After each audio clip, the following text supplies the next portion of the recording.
¿Qué tal? ¿Cómo están? Bienvenidos a una nueva edición de Las Cartas sobre la Mesa, un programa que ya desde hace más de 4 años le acompaña semana a semana, un programa reproducido por Infogate.cl que se escucha a través de toda nuestra plataforma de Twitter, Facebook, por supuesto también, qué sé yo, Instagram, y también a través de Mundo TV desde Valparaíso a Yanquihue, por Ñublevisión, por Radio Nunguén de Talcahuano, bueno, y muchas otras partes donde usted semana a semana nos acompaña. La idea es poder entregarle información, datos, análisis y que usted pueda efectivamente poder conversar, dialogar. La democracia se construye dialogando.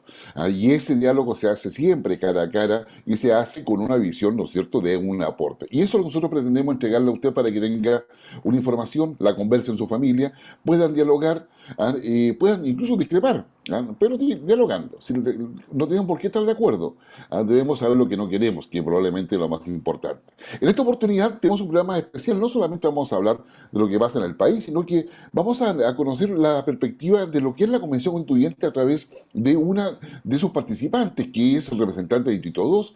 Lo referimos a Alejandra Flores, que representa a todo lo que es Camiña, Guara, Colchane, que tiene todo un arraigo desde el punto de vista quechua, desde el punto de vista aymara, digamos, pueblos que para ellos no existen las fronteras, es decir, ir de Bolivia a Chile, a Perú, es como estar en su propia tierra, porque sus concepciones eran distintas.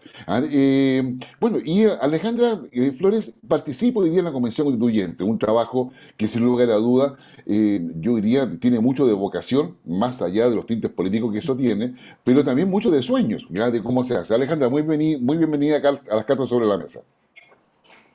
Gracias por la invitación para poder conversar sobre este importante proceso histórico que vivimos como país, y gracias también por considerar a quienes somos así de regiones un tanto extremas, a veces un poco olvidados. Así que mis saludos a quienes escuchan, a quienes ven este programa.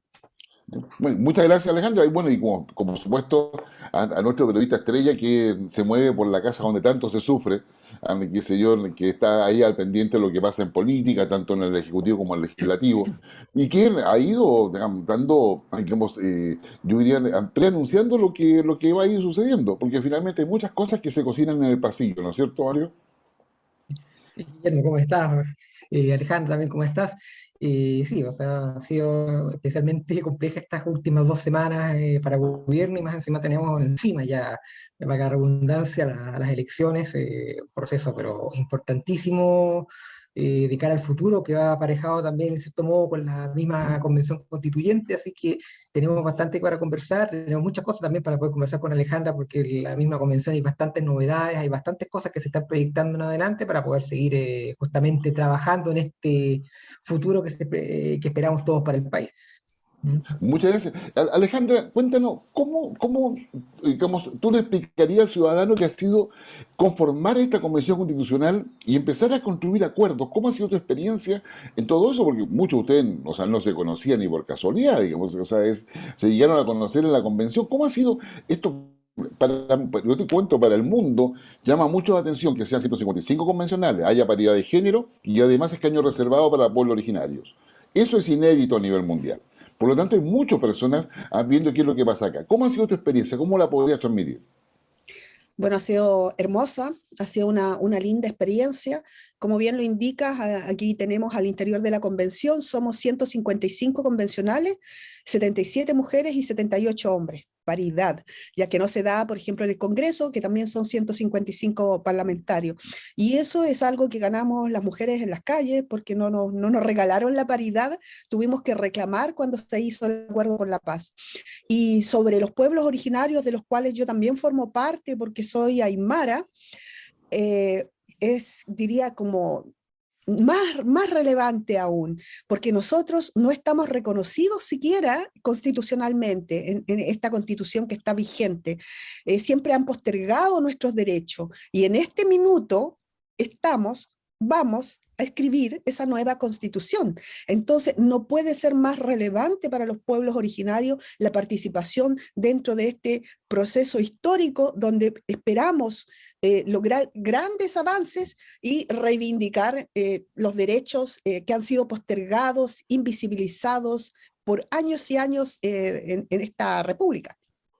Sí, sí. ¿Mario?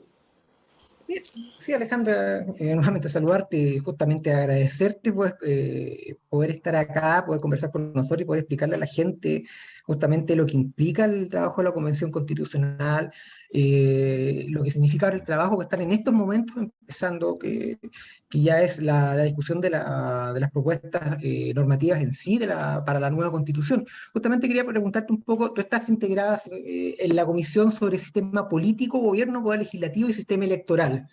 ¿Ah? Que es una de las comisiones más importantes en este sentido porque se está encargada de estudiar aspectos que son fundamentales dentro de lo que es de la misma constitución futura que esperamos tener.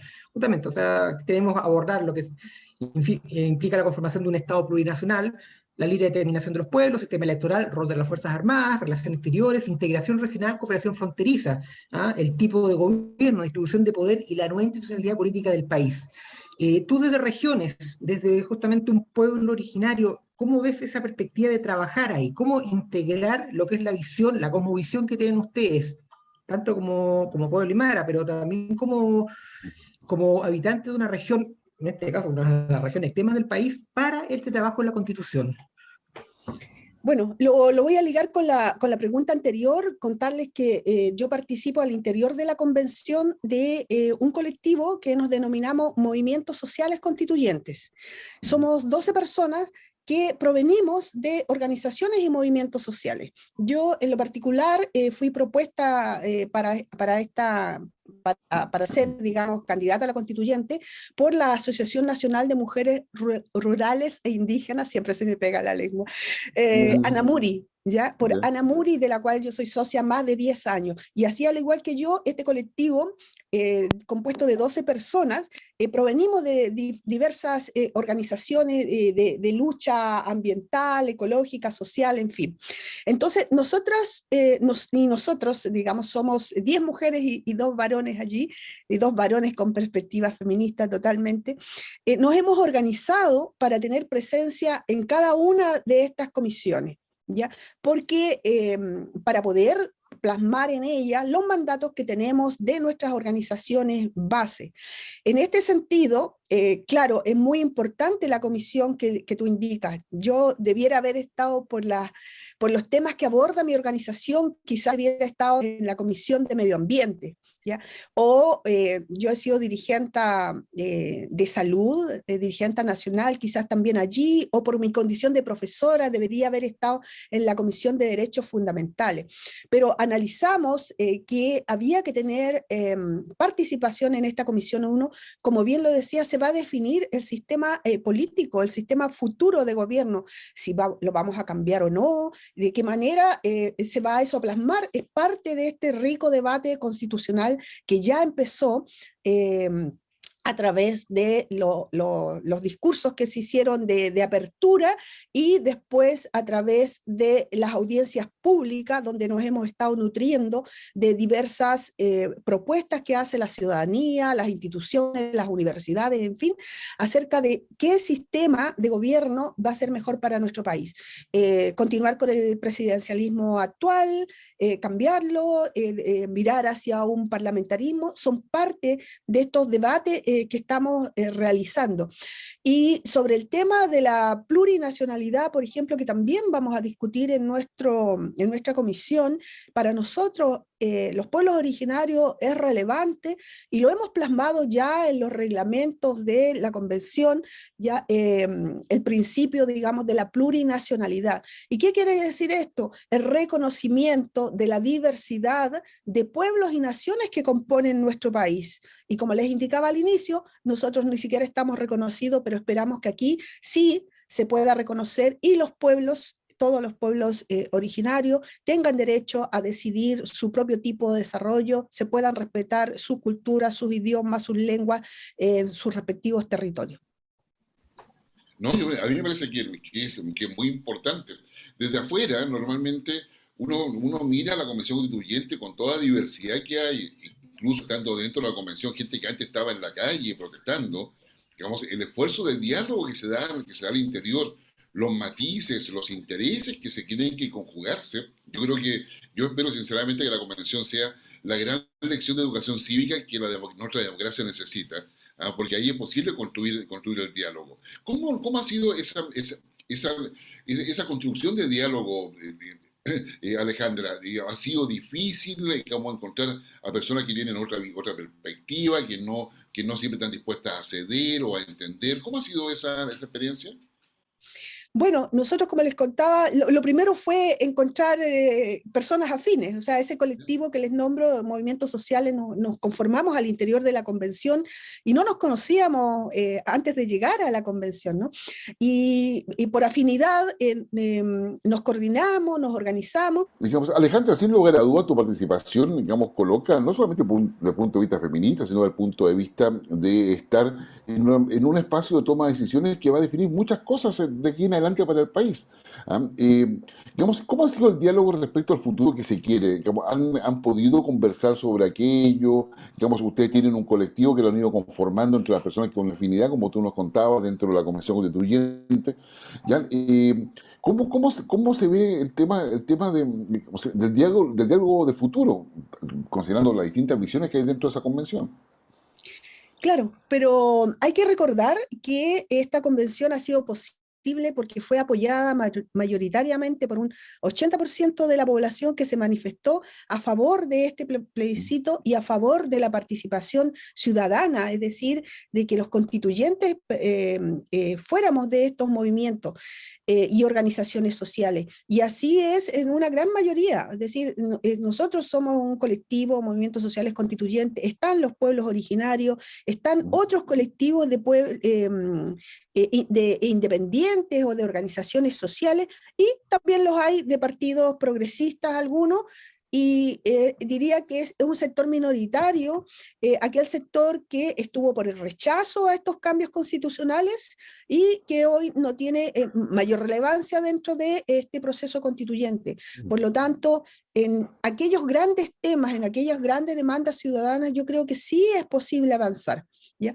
Vamos, obviamente, a tener dentro del debate constituyente algunos problemas, ¿no es cierto?, en algunos temas que no sean apoyados por una gran mayoría, y bueno, vamos a tener que ver ahí en los votos cómo se manifiestan las personas, porque acá nos va a pasar lo mismo que a veces pasa en el Congreso, ¿no? Yo espero que haya coherencia entre quienes fueron electos por esa ciudadanía, pues, por ese pueblo que depositó en nosotros la confianza, la esperanza de hacer cambios. Y yo espero que esa consecuencia y esa coherencia se dé.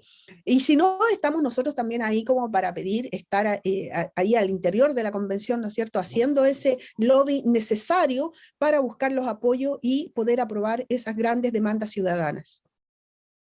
¿Sí, Mario?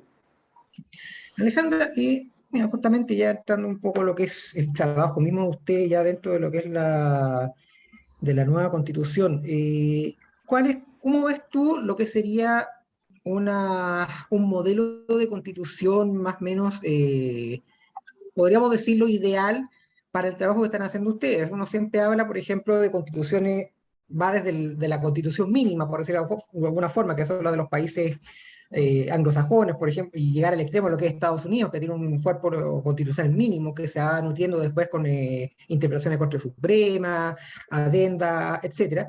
Constituciones que son extremadamente complejas en el sentido de una gran cantidad de articulados. Tenemos constituciones que llegan a tener inclusive más de mil artículos, trata de normar una serie de cosas y que de repente uno, por lo menos viéndolo a la distancia, es voluntarista, pero peca quizás de demasiado exagerado, y esa misma constitución después termina como inmovilizando un poco lo que es el funcionamiento del país, porque te la amarra un poco. ¿Cómo lo ven ustedes? O sea, ¿qué tan exhaustiva pretenden ustedes que sea esta constitución y qué tanto van a después tener que dejar para que el gobierno, el Estado que esté en ese momento asumiendo, lo que esté en el gobierno en ese momento, baje esta constitución, cree obviamente el cuerpo normativo y en un proceso que tampoco va a ser corto? O sea, consideremos que lo que fue la constitución del 80, sabiendo todo cómo nació, se demoró incluso 10 años, un poco más de 10 años en ponerse en práctica. O sea, tampoco es un proceso que va a ser inmediato. ¿Cómo lo ven ustedes ese proceso, lo de ahora, la tipo de constitución y lo que viene después de la Constitución que eventualmente ustedes, esa Constitución que sea eventualmente aprobada y sea puesta en práctica acá en el país? Claro, mira, nosotros esperamos un cambio dentro de este tipo de constitución, ¿no? Que está basada más que nada en temas económicos. Nosotros esperamos que eso se revierta y que esta constitución pueda centrarse en las personas, ya pueda centrarse en los derechos. Yo me gustaría, y así lo he dicho, que la columna vertebral de esta nueva constitución sean los derechos humanos en toda su integralidad, que las personas puedan tener garantizados esos derechos y que le permitan ser feliz, porque nuestra sociedad, diría yo, vive, lo conversábamos ayer en una actividad, vive de manera muy rápida, muy individualista, su existencia, llega a fin de mes, le llega el sueldo y tiene que puro pagar cuentas, ¿ya? Y está así y no se preocupa de poder ser feliz, ¿ya? Con aquellas pequeñas cosas que nos brinda el ser humano, el compartir en comunidad, el disfrutar de nuestra naturaleza que la estamos masacrando, diría yo. Entonces, queremos hacer ese cambio y esos cambios, por supuesto, que no son fáciles, ¿no? Queremos que ese buen vivir que proponemos los pueblos indígenas se haga parte de esta nueva constitución. Estamos soñando y en algún minuto vamos a decantar estos temas ya cuando estemos escribiendo propiamente tal, porque ahora estamos en esta etapa de debate, ya, pero cuando estemos escribiendo esta nueva constitución van a ir decantando todos estos temas.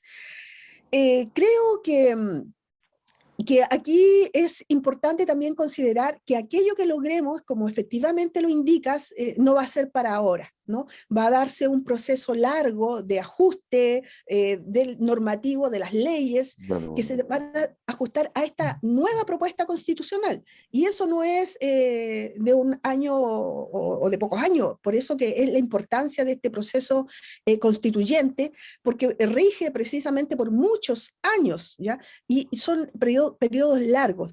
En todo esto nosotros lo conversamos, ya le contamos a la gente para que tampoco se haga falsas expectativas de que vamos en julio de 2022 vamos a entregar la nueva constitución y los cambios van a estar ya. No, es un proceso que va a tomar su tiempo, pero nosotros esperamos revertir esta actual situación con una constitución centrada en las personas y que respete su dignidad como tal.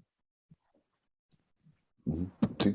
Digamos, Alejandra, no puedo dejar de preguntarte cómo ven ustedes, digamos, su relación con el gobierno. Hoy día, bueno, tiene una relación con el gobierno de Piñera que está acá. Vamos el próximo 21 a elegir nuevo gobierno. Y más allá de quién salga electo, digamos, ¿ustedes visualizan que haya algún tipo de problema, por ejemplo, si el próximo gobierno es electo con menos votos o con participación de menos personas a las que fueron electos ustedes? Digamos, yo creo que lo correcto es preguntarte tu opinión personal, porque me parece que no se han puesto de acuerdo dentro de la convención a una relación como es el gobierno, salvo lo que ha dicho la presidenta de la convención. ¿Cuál es tu percepción respecto a eso? Yo creo que lo relevante en este contexto político, social que estamos viviendo en nuestro país ahora es la Constitución, ¿ya? Porque las elecciones, incluso las y las personas que fueran electas, podría cambiar, podría variar, porque eso va a depender tanto en la presidencia como en el Parlamento, porque nos gustaría, ya, por supuesto, que sean personas afines a a estas demandas sociales por cambios constitucionales. Si el Parlamento fuera adverso, vamos a tener problemas como los tenemos hoy en día. A nosotros nos ha costado mucho avanzar en la convención y de hecho fue noticia desde el primer día que llegamos, no estaban las condiciones para poder sesionar, para poder trabajar adecuadamente. Y hasta el día de hoy seguimos trabajando en condiciones ínfimas. El gobierno no ha dado facilidades, no ha puesto lo mejor de sí para que este proceso fluya, para que este proceso sea lo más rápido posible, porque solamente tenemos un año para hacerlo, ¿no? Más bien han habido dificultades de parte del gobierno o de personeros del gobierno, y quisiéramos que eso cambie. Y una alternativa es que la ciudadanía precisamente pueda elegir personas que tengan consonancia con este proceso constituyente para que apoyen su posterior trabajo. Perfecto, Mario. Alejandra, mira, justamente una de las cosas que causó bastante discusión, no solamente en la misma convención, sino que también fuera de la convención, fue el tema de los plebiscitos dirimentes. Para algunos, obviamente, es una necesidad lógica para poder resolver estos aspectos que sean más complejos de poder resolver en las votaciones y que sean bastante más cerradas las diferencias, y para otros es simplemente pasar a llevar un poco las reglas que se instauraron al momento que ustedes fueron electos. Pero más allá de eso, también implica tener que hacer una serie de cambios actuales, por lo cual justamente tienen que trabajar con el Congreso, porque tienen que pedir cambios para hacer las modificaciones constitucionales y también para que el CERVEL tenga los recursos para poder llevar adelante la serie de plebiscitos dirimentes, que tampoco se sabe cuántos van a ser, si va a ser uno solo donde se puedan incluir todos, o van a ser varios plebiscitos, varias consultas, y no solamente a nivel nacional, sino que también muchas a nivel local, a nivel de justamente de los pueblos originarios, o a nivel de regiones, que también se ha pedido bastante algunas regiones poder votar en forma diferenciada, dependiendo de los aspectos que se vayan acordando en la Constitución. ¿Cómo ven justamente ese aspecto en caso que, por ejemplo, en el Congreso no logre avanzar una reforma constitucional que permita los plebiscitos dirimentes? ¿Cómo ustedes visualizan poder superar ese aspecto que justamente para la convención fue bastante importante como forma de poder sacar adelante lo que es el programa de los distintos articulados que ustedes están trabajando? Claro, permíteme explicar un poco lo que es los plebiscitos dirimentes porque hay desconocimiento de ellos, Exactamente. ¿no? Primero, explicar que las normas constitucionales deben ser aprobadas por 2/3, que es un alto número, es 103 constituyentes de los 155 que somos. Entonces, en aquellos casos que no se logre los 2/3, pero sí se logre 3/5, entonces en una votación sucesiva, o sea, si en 2 votaciones se logran 3/5, eso significa, y es lo que hemos acordado, ¿no? Que se va a realizar un plebiscito dirimente. No van a ser más que muchos, sino que todos aquellos temas se van a colocar en un plebiscito y la ciudadanía va a decidir si esos temas van a la Carta Magna, si quedan o no en la Constitución con un apruebo o rechazo de norma constitucional. Entonces, nosotros, como bien lo indica, no tenemos las facultades ni de hacer plebiscitos, ni de hacer esos llamados, y para eso necesitamos el apoyo y el compromiso del Parlamento. Así también como un día que nosotros solicitamos que haya un día feriado nacional, un día de deliberación nacional constituyente, donde todo el país se inmiscuya, se participe en este proceso a través de foros, asambleas, cabildos, conversatorios, en fin, que pueda participar libremente, y ese día feriado, ya que está el día destinado para eso, también necesitamos que el Parlamento nos apoye.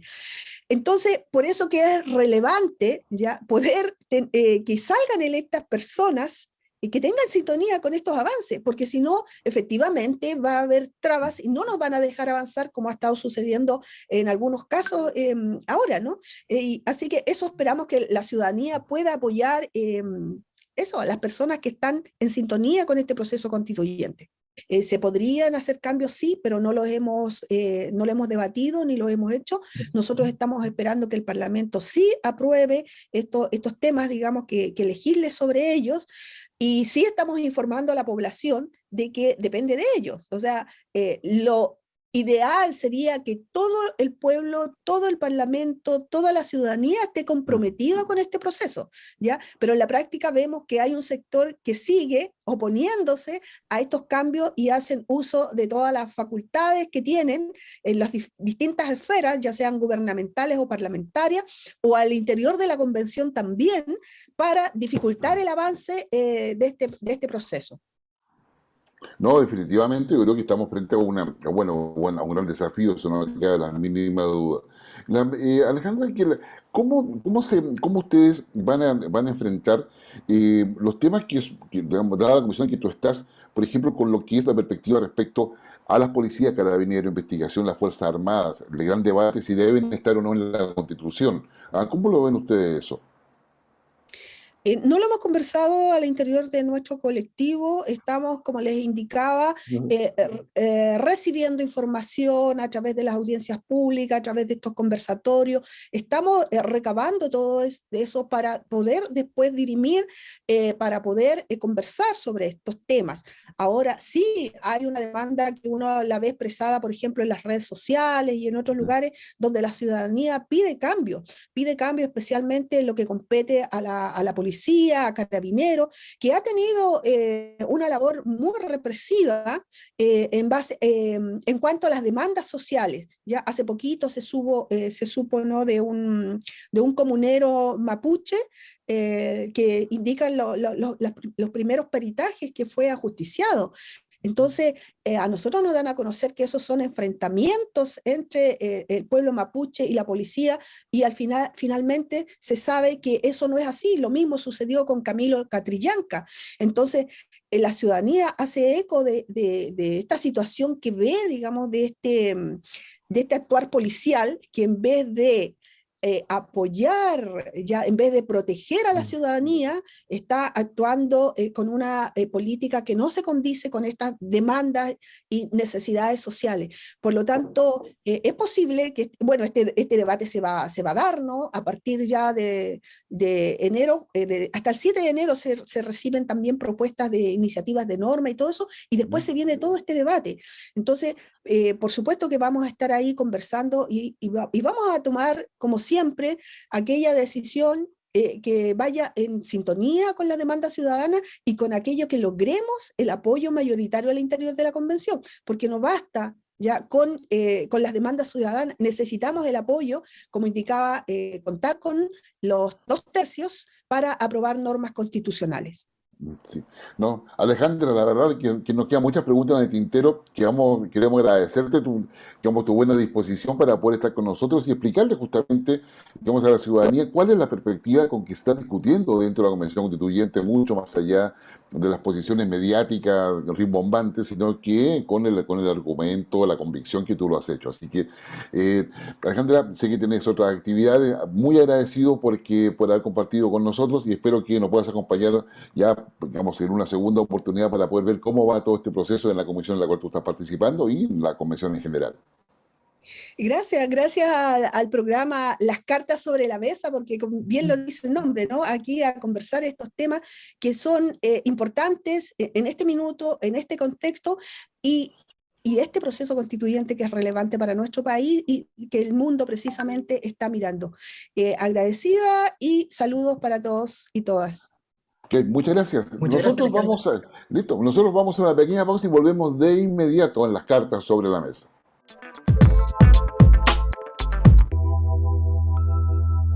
Ya estamos de regreso a las cartas sobre la mesa, un programa que intenta entregar información, datos, análisis para que usted converse. Acá vamos a estar con Alejandra Flores, a una convención constituyente del Distrito 2 que está con Guara, con toda la parte norte y con toda la parte cordillerana, Colchane, toda esa parte que representa cultura quechua y aymara, que son pueblos donde no reconocen qué sé yo, los límites. Ya, digamos, es notable, pasan de una parte para otra porque lo consideran natural.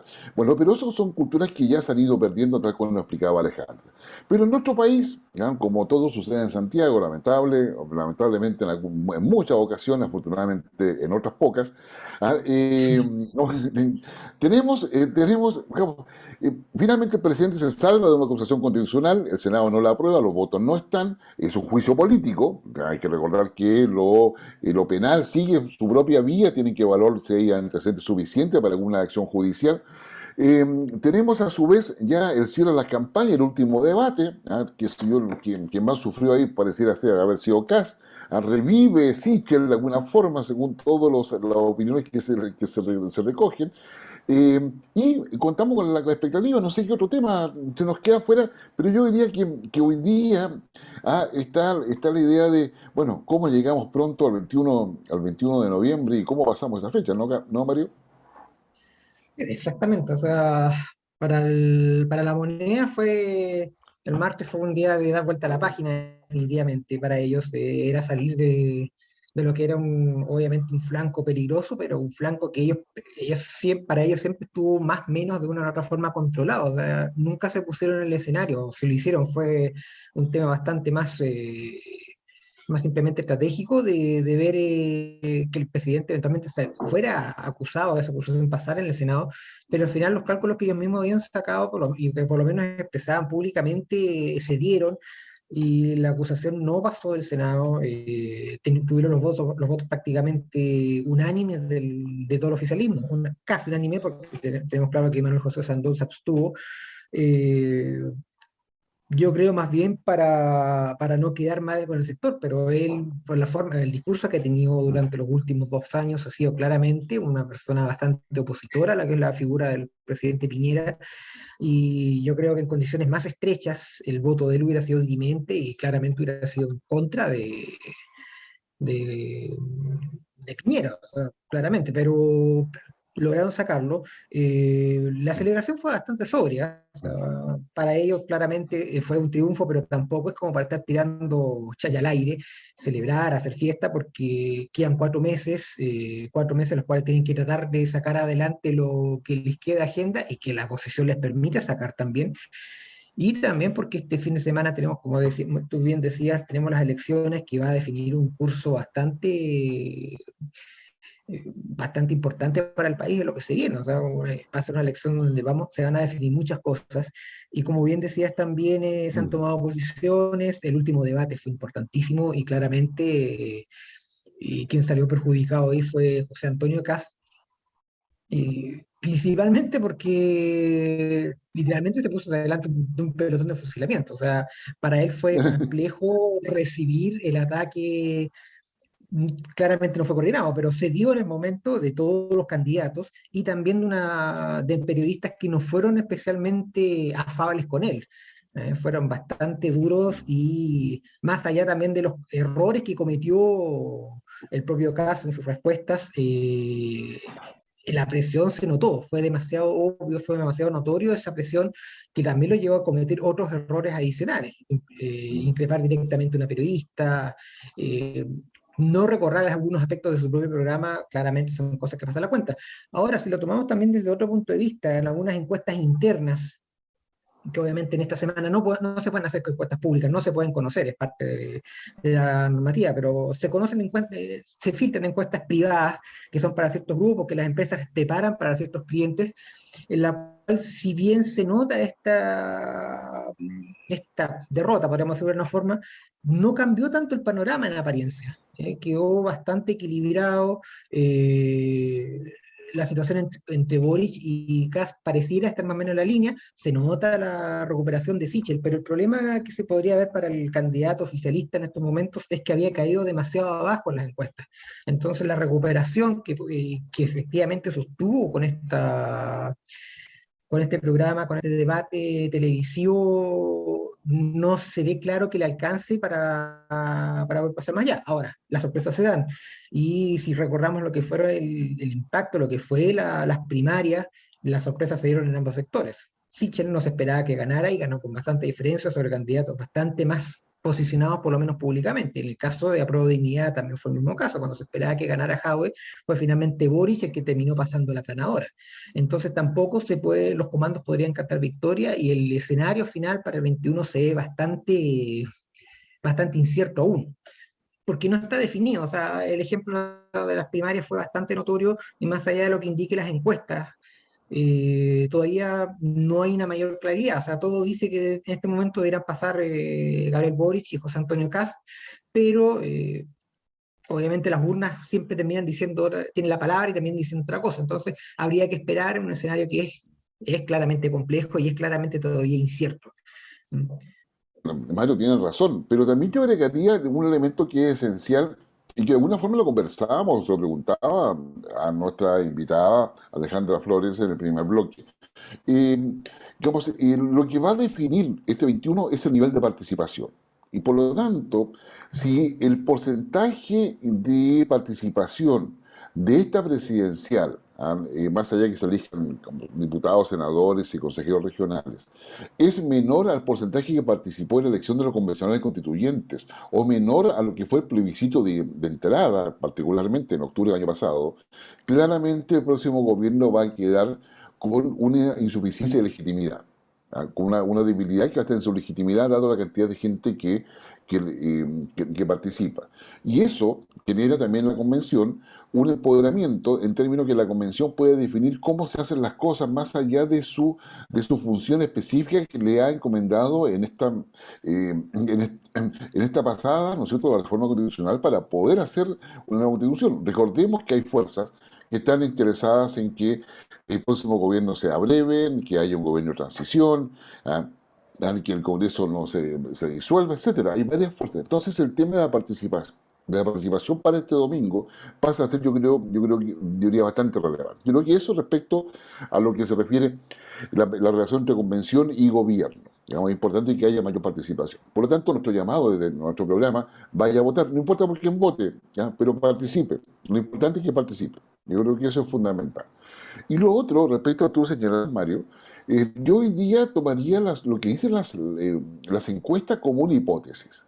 Mm. Efectivamente, las encuestas plantean, digamos, e incluso ninguno de los candidatos supera el 25 o 30%, ya como máximo dentro de las preferencias, ¿ah?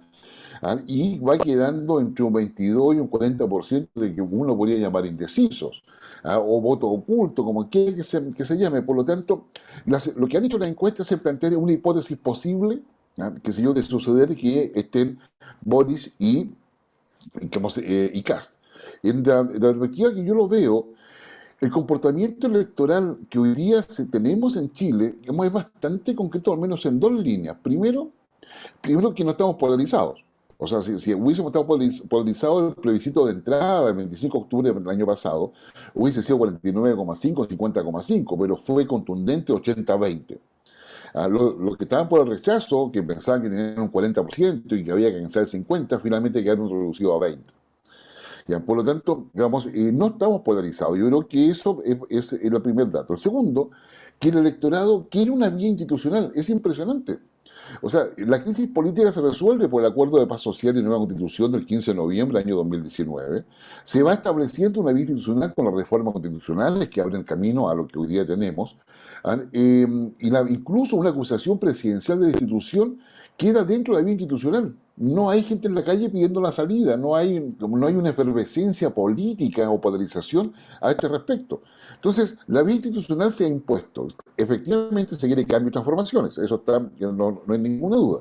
Claro, pero ahí está la vía institucional. Entonces, yo diría que el electorado, este es el segundo elemento, no quiere violencia, no quiere soluciones extremas, ¿ya? Y eso ha mandado su comportamiento electoral. Y el tercer elemento, ¿ya?, que es importante, tienen un cuestionamiento enorme a los partidos políticos, a cualquiera que éste sea. Digamos, lo vivió el Partido Comunista, incluso en la elección de concejal y alcalde, ¿ya? Digamos, y bueno, y para qué decir los partidos tradicionales. Entonces, yo creo que acá, digamos, se abren otras hipótesis. Por ejemplo, uno podría plantear de que en la papeleta para la segunda vuelta, asumiendo que es segunda vuelta, sí o sí está Boris, porque Boris es el único que representa a la izquierda, una izquierda dividida, fragmentada, que suma progresismo, pero también suma Partido Comunista, y suma grupos anarcos, qué sé yo, de todo tipo de naturaleza. Entonces, no tiene otra opción que más que votar por Boris. O sea, no hay una alternativa al lado de él. Yo creo que por lo tanto, la próxima papeleta sí o sí está por esto.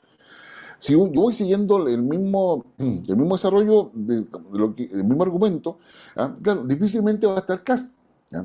Porque representa una visión también radical, ¿ya? Por lo tanto, lo que o Yanna Proboste o Sichel. ¿Cuál de ellos va a tener mejor opción de estar ahí? Yo creo que el electorado cuando vaya a votar. Entonces, yo creo que las encuestas hoy día son una hipótesis, considerando que las encuestas se equivocaron para plebiscito, se equivocaron para la elección de alcaldes y convencionales constituyentes, se equivocaron con la primaria centro-derecha. Es decir, tienen un récord digamos, muy seguido, con mucha frecuencia de errores o de falta de apreciación. En consecuencia, creo que el 21 de noviembre va a estar bien, va a ser quizás sorpresa para muchos. Creo que el mayor costo lo van a pagar los partidos políticos, de hecho, los tradicionales me refiero. ellos están luchando por mantener su cantidad de diputados y senadores. Quizás haya partidos políticos que desaparezcan porque no alcancen la cantidad de diputados necesarios para poder mantenerse como partidos. Y bueno, pueden haber varias sorpresas que va a ser interesante poder analizar el día 21. Pero sí, en Chile hay varias hipótesis de cómo se va a solucionar la elección presidencial este 21 de noviembre. Y respecto a la acusación constitucional, es impresionante, yo creo que no se puede dejar de decir el nivel de aislamiento del presidente. O sea, es decir, la acusación pasó como un trámite, qué sé yo, más, y más allá de que todos los que nos dedicamos a esto estábamos pendientes de cuál era el argumento, etcétera, pero no tuvo efectos políticos sociales, ni alguna, incluso dudo que tenga algún efecto electoral, no sé cómo lo ves tú, Mario. O sea, electoralmente no, yo creo que de pesar va a pesar menos, como se dice popularmente, que un paquete de cabritas. O sea, claramente a esta altura el destino del presidente, más allá de que a muchos les gustaría efectivamente verlo en el estrado, enjuiciado o inclusive tras las rejas, el destino del presidente les es indiferente. O sea, lo que suceda con él en este momento simplemente es una calculadora para ver cuántos días faltan para que se llegue al 11 de marzo de 2022. Y más allá de eso, después lo que suceda con él se verá en la justicia, se verá en el escenario que sea, pero ya deja de ser trascendente, no juega absolutamente nada, no pesa absolutamente nada políticamente. Los ministros tienen que armar agendas, tienen que armar pautas, obviamente, para sacar adelante lo que queda del programa del oficialismo, pero claramente no juega, no va a hacer, no va a tener impacto más allá de algunas palabras que puedan sonar rimbombantes. Así que en lo personal creo que el presidente y su equipo directo ya salen de ecuación. Solamente uno podrá esperar cuál va a ser la nueva acusación que se le puede sacar al momento, cuál va a ser el nuevo tropiezo que va a tener, como sucedió el fin de semana con el pasado, con el famoso video que se filtró desde el segundo piso, que involucra gente, que algunos sí, otros no, pero también va a ser otra acusación que va a quedar en el tintero, que va a pasar y va a terminar siendo, se va a perder en el limbo de la intrascendencia. Lo importante acá para el fin de semana, justamente como dices tú, es lo que están tratando de hacer los partidos para sobrevivir. ¿Eh? Y lo que están tratando de hacer los distintos comandos para tratar de ganar las últimas posiciones que les quedan. Las denuncias que han salido, que en su momento, por ejemplo, volviendo un poco más atrás, Sichel se vio bastante afectado por el manejo, por el uso, etcétera, etcétera. Ya pasado eso, ya ha recuperado el candidato, tratando de tomar la compostura. En este momento, obviamente, los misiles que se han guardado para sacar de sus casillas los candidatos se han trasladado, y en este momento, por una parte, aprovechando también su tropezón de algunas cosas que he dicho, fue contra Kast, y también estos últimos días contra Boric, a la cual hizo en torno, al cual se ha tratado de atacar de alguna u otra forma. O sea, lo que se ha hablado mucho del tema de este resurgimiento de la acusación de acoso sexual contra una compañera de partido, y también por otro lado lo que afecta a su entorno, lo que se conoció este martes de las boletas de la campaña de Karina Oliva, actual candidata al Senado y que en su momento era la candidata a la gobernación de Santiago, que estamos hablando de 137 millones de pesos, y que llevó a la renuncia del presidente del Partido Comunes. Nuevamente Karina Oliva se convierte en una piedra en el zapato de lo que es la imagen y la campaña de Boric y de Apruebo Dignidad, como pasó con el tema de la gobernación. Eh, Puede afectarlo de alguna otra forma también dependiendo de la forma en que Boric apoye o definitivamente se distancie de esta posición. Claramente, esas son las últimas políticas, podríamos decir la vieja política, donde se sacan los tapitos sucios al sol de última hora tratando de ganar posiciones.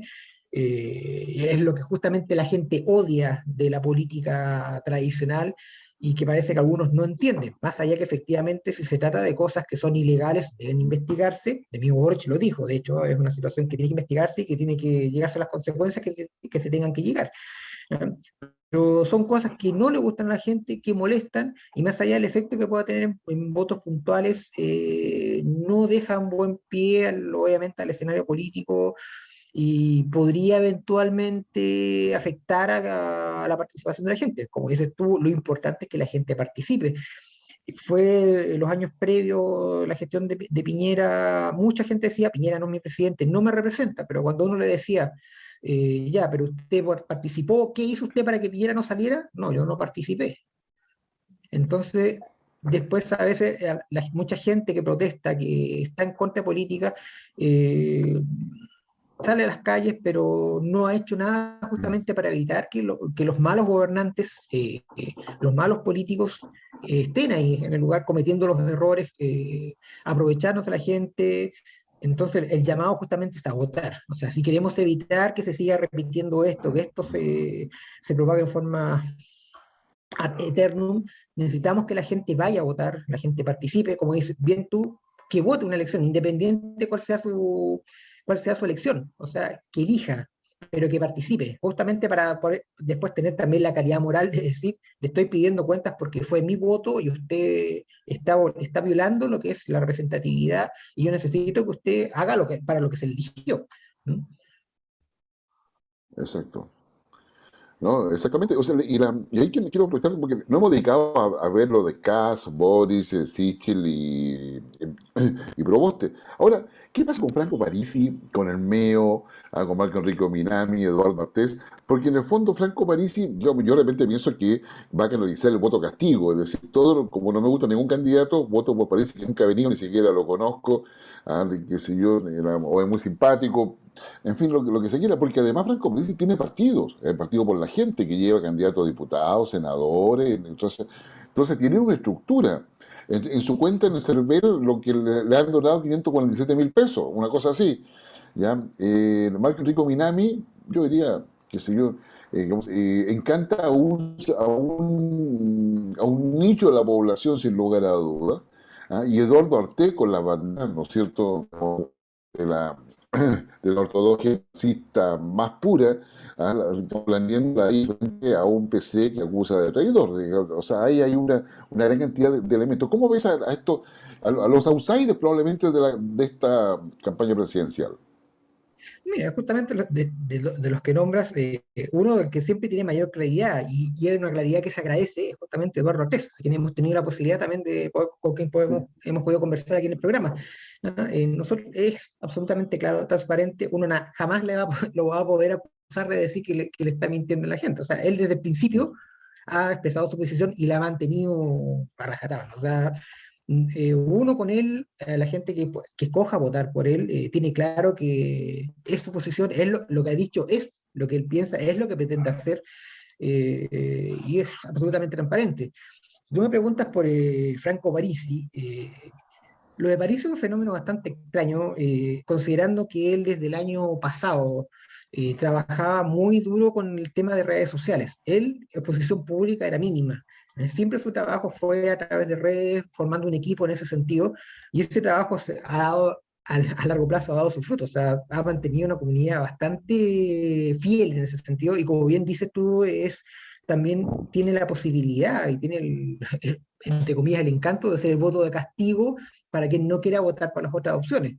Ahora, claramente votar por un candidato al cual no se le ha visto, aunque suene feo la expresión de decirlo, ni la nariz aquí en el país, Ujú. es, es complejo. O sea, uno conoce poco en realidad lo que él plantea, lo que él piensa, no ha participado en los debates públicos, no ha recorrido el país, la gente no lo conoce, porque una cosa es poder decir las cosas a través de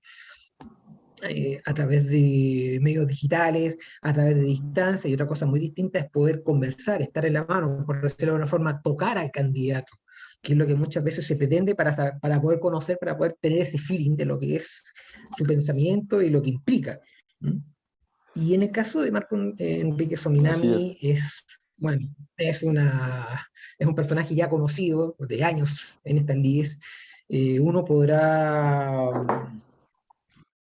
estar a favor o en contra, sin embargo, uno nunca solamente te podría decir mi opinión personal respecto a él, en el sentido de que eh, maneja muy bien la parte televisiva, la parte imagen, se vende muy bien, o sea, en ese sentido nadie le va a poder decir nada, es un personaje que se vende bastante bien, pero dice muchas cosas que él en su historial, por lo menos político, no la sostiene. O sea, el lunes se le podía escuchar condenando la dictadura de Nicaragua, pero a lo largo de los años él la ha estado apoyando por giras en forma directa, reuniones, se lo ha visto en Cuba, se lo ha visto en Venezuela, se lo ha visto con diversos personajes, en los cuales justamente uno puede sinceramente dudar de por qué dice que condena una dictadura cuando apoya a toda la gente que condena supuestamente esa supuesta dictadura.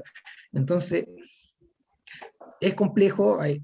Debo reconocer que en ese caso específico, te doy mi opinión personal, no es una persona en la cual confíe directamente, eh, pero también está la papeleta y es la gente la que finalmente tiene que decidir y tiene que emitir su opinión y tiene que ver si efectivamente él cumple o no con los requisitos para que tiene el votante para poder justamente elegirlo eventualmente como presidente o aspirante a presidente por una segunda vuelta. Esa es la gracia de la democracia, o sea, no tenemos que estar de acuerdo y tenemos que respetar también los resultados porque por eso estamos participando en un proceso. Ya nos va quedando poco tiempo, Mario, que el escenario ideal, si uno quiere mirar un punto de vista de análisis para este domingo, es primero de que haya una participación cercana al 60% o superior, Ya. antes de que el 60% concurra a votar. Eso sería una vía. Y lo segundo ideal es que las dos primeras mayorías estén alrededor o superior al 40% de los votos. O sea, con lo cual, digamos, daría paso a que hay una consolidación de votos, con una consolidación de recepciones. Recordemos que en Chile tenemos 7 candidatos. En Perú hubo 17 y en Ecuador 19. Es decir, digamos, tenemos pocos candidatos presidenciales. Pero, digamos, no voy a decir lo mismo respecto a las sábanas que hay de candidatos a diputados. Cuando vea usted el voto, recuerde que se vota en aquellas regiones que son pares, van a tener 4 cédulas, la de presidente, la de diputados, senadores y la de consejeros regionales. En cada una de ellas se vota por una sola persona. O sea, es un solo voto por cédula. Nada de marcar 2 veces, no, una sola. Por lo tanto, pregunte, infórmese quiénes son los candidatos para que vaya a votar exactamente y no pierda el tiempo ahí mirando, no lo conozco, no lo conozco, será pariente de esta niña, no sé cuantito, de este niño, no sé cuantito. No, hágalo antes para que vaya a ir a votar. Lo importante es que concurra durante todo el día y eso va a ser una fundamental. ¿Tu último pensamiento, Mario, antes de cerrar nuestro programa? Bueno, como bien dices tú, llamar a la gente que vaya a votar, que se informe, los canales están abiertos, la información está, es fácil encontrar, vaya a CERVEL, revise las páginas de internet, véalo en un diario, convérselo con su vecino, con su amigo, con su amiga. eh, el voto tiene que ser informado. Este fin de semana se definen cosas importantes, ¿eh? Y tenemos que ser capaces de votar a conciencia porque nosotros esperemos que va a ser el mejor trabajo para todo el país. Y recalcar también que esto es con respeto. La gracia del proceso democrático es que si no gana el candidato o candidata que nosotros esperamos, va a ganar alguien que fue elegido por otras personas. Y eso implica respeto a la decisión, darle el tiempo para trabajar y no apostillarlo antes de que la persona electa tenga la posibilidad de poder demostrar su capacidad de trabajo. Ya tendrá que cumplir, obviamente, dar las cuentas correspondientes si es que no cumple, lo cual él prometió, las expectativas que nosotros pusimos en él. Pero la democracia implica también un paso de confianza,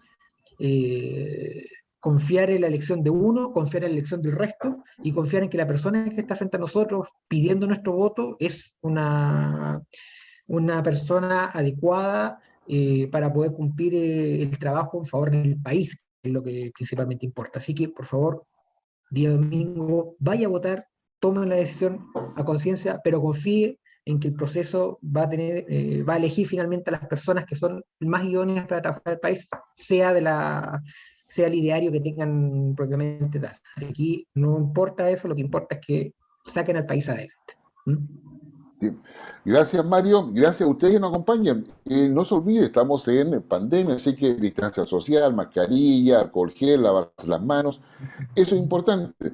La mascarilla es muy importante para que, digamos, vaya a votar tranquilo, lo pueda hacer y efectivamente, ¿no es cierto?, digamos, contribuyamos a que nuestra democracia, nuestra república se consolide, se afiance y démosle una señal también a todos aquellos que tienen intereses políticos de todo tipo, que hay algo más importante que lo que ellos quieren o piensan, que somos todos nosotros, que somos la sociedad en su pleno.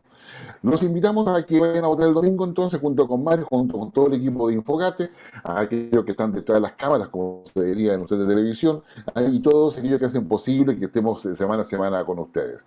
Así que nos vemos la próxima semana. Recuerde, diálogo, respeto, voto y cuidarse. Nos vemos, que estén muy bien. Hasta la próxima.